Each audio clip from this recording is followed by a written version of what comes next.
لیکن جب آیا نا قبلہ 40 ہجری والا ماہ رمضان، عورتیں جاتی تھی قرآن پڑھنے، روتی ہوئی باہر واپس آتی تھی، کوئی ماتم کرتی ہوئی آتی قبلہ، کوئی روتی ہوئی آتی۔ کسی نے پوچھا جاتی تو علی کی بیٹی کے پاس، میری طرف دیکھنا، جو بندہ ماتم کرنے آیا ہے، جو بندہ جنازہ اٹھانے آیا ہے، غیر جنازوں میں چپ کر کے شریک ہوتے ہیں، جو اپنے ہوتے ہیں وہ تڑپ تڑپ کے روتے ہیں۔ تمہارے رونے کا سامان کرنے کے لیے فقرہ پڑھنے لگا ہوں، جہاں تک میری آواز جائے فقرہ سننا۔ کہتے ہیں جاتی تو علی کی بیٹی کے پاس قرآن پڑھنے ہو، یہ روتی ہوئی واپس کیوں آتی ہو؟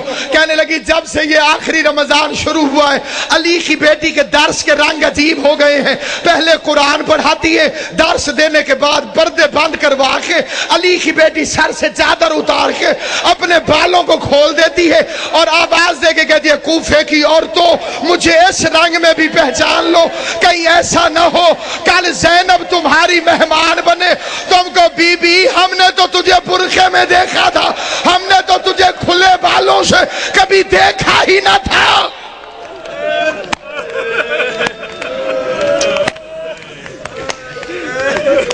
ہم نے تجھے کھلے بالوں سے کبھی دیکھا ہو تو تجھے پہچان۔ ایک رات آئی جس میں امیر المومنین نے پردہ کروا دیا، بڑی غربت کی لمبی داستان ہے۔ علی جیسا شریف باپ، زینب جیسی باحیا بیٹی بازار میں لے کے چل پڑا، میرا مولا مشکل کشا۔ زینب یہ کچہری ہے، یہ دارالعمارہ ہے، یہ بازار کناسہ ہے، میں نے پڑھ لیا تم نے سن لیا۔ زینب کی کمر جھک گئی، رو کے آواز دی بابا بازار کچہریاں بیٹوں کو دکھائی جاتی، میں تیری بیٹی ہوں مجھے کیوں دکھاتا ہے؟ آواز ہے ایک وقت آئے گا میرے بیٹے مارے جائیں گے۔ جزاک اللہ، میرے بیٹے مارے جائیں گے، تجھے درباروں میں آنا ہوگا۔ اگلا واقعہ جسے پڑھنا بڑا ضروری سمجھتا ہوں، میں نے مقتل میں اپنی آنکھوں سے پڑھا ہے۔ حسین کو بلایا اور داڑھی چومنی شروع کر دی۔ حسین عرض کرتے ہیں بابا میری داڑھی کیوں چومتے؟ فرمایا ایک دفعہ تیرے نانے نے میری داڑھی چومی تھی اور میں صدقے حسین دی اماں تو راضی ہوئے جو ہائے کر کے روتے ہو۔ میں نے روایت پڑھی تھی محرم میں بھی، پھر پڑھتا ہوں۔ امام صادق فرماتے خدایا ان آوازوں پہ رحم فرما جو حسین کے غم میں بلند ہوتی، کبھی اونچی آواز میں حسین کو رو لیا کر تو سمجھ لیا کر تجھے تیرے امام کی دعا مل گئی۔ حسین کی اماں تمہیں کوئی غم نہ دے سوائے غم حسین کے فقرہ پڑھنے لگا۔ عزاداران امام مظلوم کہا ایک دفعہ تیرے نانے نے میری داڑھی چومی تھی، میں نے پوچھا تھا مولا میری داڑھی کیوں چوم دے ہو؟ تو رسول نے فرمایا تھا علی ایک رمضان آئے گا جس میں تیری داڑھی خون سے خضاب ہوگی، اس لیے چوم دو میری داڑھی تو ایک میرے خون سے خضاب ہوگی، اور تیری داڑھی کبھی اکبر کے خون سے، کبھی علی اصغر کے خون، ماتم کرنا، کبھی غازی کے خون سے، کبھی قاسم کے خون سے، کبھی عباس کے خون سے۔ اجرکم اللہ جعلکم اللہ من الباقین، مولا میرا اور تمہارا شمار رونے اور رلانے والوں میں کرے۔ آخری روایت پڑھتا ہوں لیکن جہاں جہاں تک میری آواز جائے توجہ چاہتا ہوں۔ یہ دوسری رات ہے، علی کے زخمی ہونے کی پہلی رات ہے، لیکن یہ جو کل رات گزر گئی ہے، سارے جانتے ہو کہ یہ روزہ ام کلثوم کے پاس، اپنی شہزادی کے پاس میرے مولا نے افطار فرمایا۔ ایک فقرہ میں دست بستہ کہتا ہوں صاحب دربار کو گواہ بنا کر، میں کسی کی تردید میں نہیں کہتا، کسی کی مخالفت میں نہیں کہتا، کسی کی مخالفت کی میری اوقات نہیں، میں امام حسین کا سب سے چھوٹا ذاکر ہوں، جناب زہرا کا وکیل ہوں، میں کسی کی تردید میں نہیں، پہلے میں کوئی بعد میں مخالفتیں کرتے ہیں لوگ کہ جی ہمیں کہا ہے، کسی کو نہیں کہہ رہا، صرف ایک فقرہ کہہ رہا ہوں۔ کوشش کیا کرو بیوی ام کلثوم کو علی کی بے اولاد بیٹی نہ کہا کرو، یہ توہین ہے اس گھر کی۔ اس کا نام تھا زینب صغرا اور کنیت تھی ام کلثوم۔ ام کلثوم کا مطلب ہے کلثوم کی ماں۔ کلثوم کی ماں اگر نام ہو تو وہ بے اولاد نہیں ہوتی۔ دو چیزیں سامنے رکھی، دودھ اور نمک۔ علی علیہ السلام نے نمک رکھ لیا، فرمایا دودھ سنبھال کے رکھ، ممکن ہے صبح میرا کوئی مہمان آنے والا۔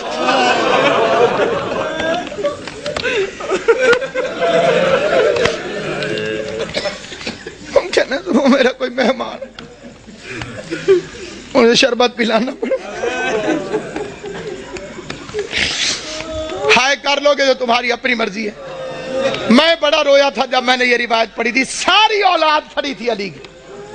جب زخمی ہوا نا میرا مولا, ساری اولاد کھڑی تھی. ایک ایک کا چہرہ دیکھتے دیکھتے علی کی نظر عباس پہ رکی. عباس میرے قاتل کو شربت پلاؤ.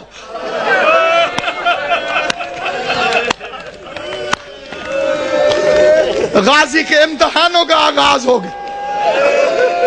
عباس کے امتحانوں کا آغاز ہو گیا.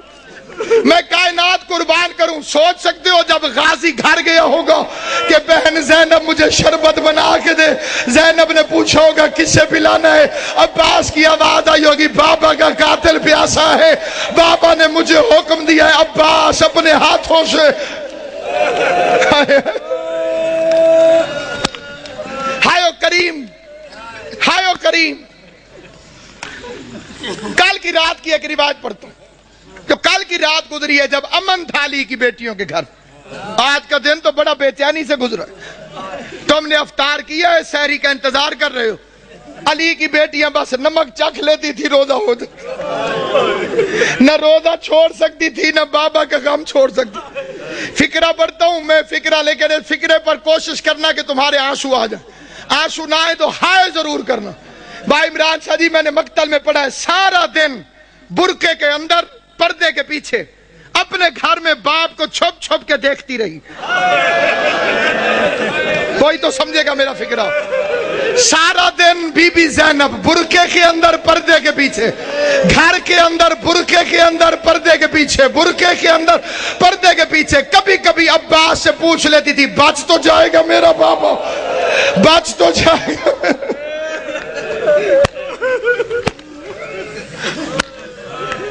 آج کے دن کا واقعہ علماء پڑھتے ہیں. علی کی آنکھیں بند ہیں, کافی دیر چھپ کے دیکھتی رہی.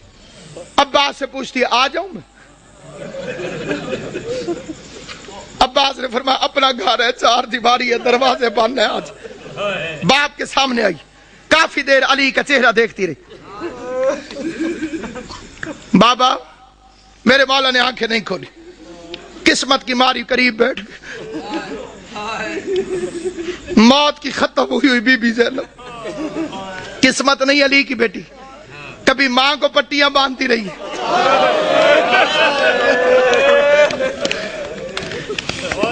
باپ کا زخمی سر میری شہزادی نے اپنی جھولی میں رکھو. چہرے کو دیکھ کے ایک فکرہ کا دیکھ کے کہتی ہے بابا ساری زندگی تیری خواہش تھی میں تیرے سامنے آ کے باتیں کروں. بابا میں شرم کے مارے سامنے آ نہیں سکی. بابا پردیس میں مجھے جدائی نظر آ رہی ہے, آنکھیں کھول, میری خواہش ہے مجھ سے کچھ باتیں کر. بابا آج میرا دل کرتا ہے آنکھیں کھول, آنکھیں کھول. علی نے آنکھیں کھول کے جو فکرہ کہا ہے وہ فکرہ سنو گے. آنکھیں کھول کے کہو میری لائق بچی میری ایک آخری خواہش ہے پوری کرے گی. آواز دارین کا والی بابا تو حکم کر, زینب کی جان واری تجھ پر. آواز زینب ایک دفعہ مجھے صرف چل کے دکھا دے, تو چلتی کیسے. ادھر بی بی زینب نے چلنا شروع کیا. آواز حسن حسین بہن کا ہاتھ پکڑو, حسن حسین بہن کا ہاتھ پکڑو. چیخے مار مار کے میرا مولا حیدر کرار رویا. علی کے قریب آ کے حسن کہتے بابا چیخے مار کے کیوں روتے ہو. آواز روتا ہے اس لیے ہوں جو علی جیسے باپ کے سامنے اپنے گھر کے اندر نہیں چل سکتی. 9 لاکھ شرابیوں کے مجمع میں شام کا بازار ہوگا. زینب عالیہ ہاتھوں میں ہتھکڑیاں, بال کھلے ہوئے, اور کائنات ختم کیوں نہ ہو گئی. بے غیرت شراب پی رہے تھے, ڈھول بجانے والے ڈھول بجا رہے تھے. آواز آتی تھی تماشا دیکھو حیدر کرار کی بیٹیاں.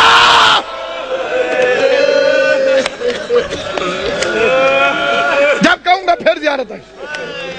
حیدر کرار کی بیٹیاں, شاہ ابرار کی بیٹیاں. آج بابا لیتا ہے, کل 7 نماز میں تھا. کل کی رات قبلہ لیلۃ القدر کا آغاز.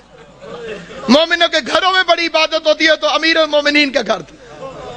جنہیں لیلۃ القدر کی عبادت معلوم ہے, جو اس سے مستفید ہوتے ہیں, ان خوش نصیبوں سے میری التماس سے وہ میری حمایت کریں گے.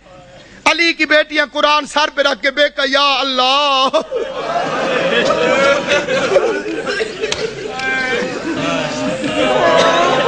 ہائے علی ہائے علی میں کہا یا اللہ، میں کہا یا اللہ، کہ یا اللہ، یہ کس رات کی بات کر رہا ہوں؟ دوسری رات یہ جو کل قبلہ جی گزر گئی ہے، جناب امام زمان تو بستہ رکھیں صحت، یہ جو گزر گئی ہے رات، یہ صبح علی کو ضربت لگی، عبادت ہو رہی، لیلۃ القدر کی پہلی رات، اچانک علی کے دروازے پہ گھوڑوں کی ٹاپوں اور اسلحے کی جھنکار کی آواز آئی۔ گھوڑا چلے تو ٹاپوں کی آواز آتی ہے، تلوار نکلے تو آواز ہوتی ہے۔ آواز سننے کے بعد عباس نے مسلح چھوڑا، بجلی کی رفتار سے غازی دروازے تک پہنچا تھا، علی کی آواز، عباس ٹھہر جاؤ۔ میں نے یہ 2 سال پہلے فقرہ پڑھا تھا لاہور میں، ایک سید نے ایک لفظ کہا تھا، وہ یہیں لکھا گیا، وہ بیچ میں سے کھڑا ہو گیا، اس نے کہا علامہ صاحب علی بھی عباس کو روکتا رہا۔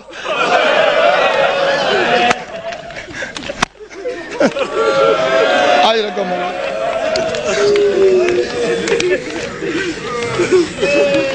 علی بھی عباس کو روکتا، غازی کو روک کر میرا مولا باہر نکلا۔ جیسے میرے مولا نے دروازہ کھولا، کیا دیکھتے ہیں؟ 4 گھوڑے سوار کھڑے، انہوں نے نقابیں کی ہوئی ہیں، ان کے ہاتھوں میں ننگی تلواریں، اور وہ گھوڑے پر بیٹھے ہوئے، ایک ہاتھ سے گھوڑے کی رکابیں پکڑی ہوئی، دوسرے ہاتھ میں تلواریں علم بنائی ہوئی، اور چہرے پہ نقاب۔ علی نے فرمایا کون؟ انہوں نے پھرتی سے زین چھوڑی، تلواریں نیاموں میں ڈالی، علی کے قدموں پہ ہاتھ رکھا، کسی نے ہاتھ چومو، کسی نے پاؤں چومے۔ پہلے کی آواز مولا میں عبداللہ ابن عفیف علی کا صحابی تھا، دوسرے کی آواز مولا میں حذیفہ یمانی، تیسرے کی آواز مولا میں ابراہیم ابن مالک اشتر۔ علی فرماتے ہیں آرام اور عبادت چھوڑ کر آدھی رات کو میرے دروازے پہ کیا کر رہے ہیں؟ آرام اور عبادت چھوڑ کر آدھی رات کو میرے دروازے پر کیا کر رہے ہو؟ یہ اگلا فکرہ یاد رکھنا، علی کی شہادت میں تمہیں ہمیشہ یاد رہے گا۔ عبداللہ ابن عفیف مولا کا صحابی، وہ کہتا ہے مولا جب سے یہ رمضان شروع ہوا ہے تیری تقریروں سے ڈر لگ رہا۔